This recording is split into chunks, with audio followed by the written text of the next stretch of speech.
Sinibak bilang hepe ng pulisya si Police General Nicolas Torre III matapos lang ang 3 buwang pamumuno sa PNP. Meanwhile, pero hindi nagpatinag ang nooy hepe ng PNP Region 11 na si Nicolas Torre III.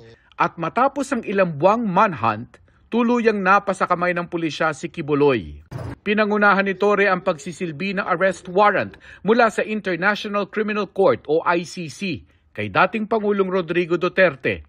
Pagsapit ng Hunyo, naabot ni Torre ang tugatog ng kanyang karera sa PNP bilang ika-31 Chief PNP.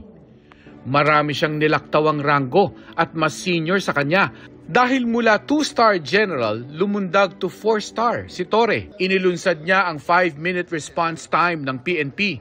Pumasa din siya sa hamon ng boxing.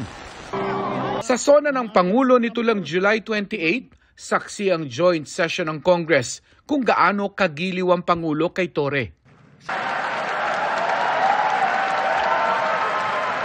Pero wala pang 3 buwan sa pwesto, si Torre sinibak din ng Pangulo.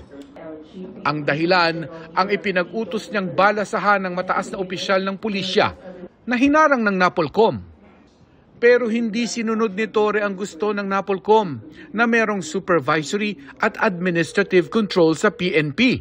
Kahit naglabas na ng kautusan ng NAPOLCOM na bumaril sa balasahan, ipinatupad pa rin ito ni Torre.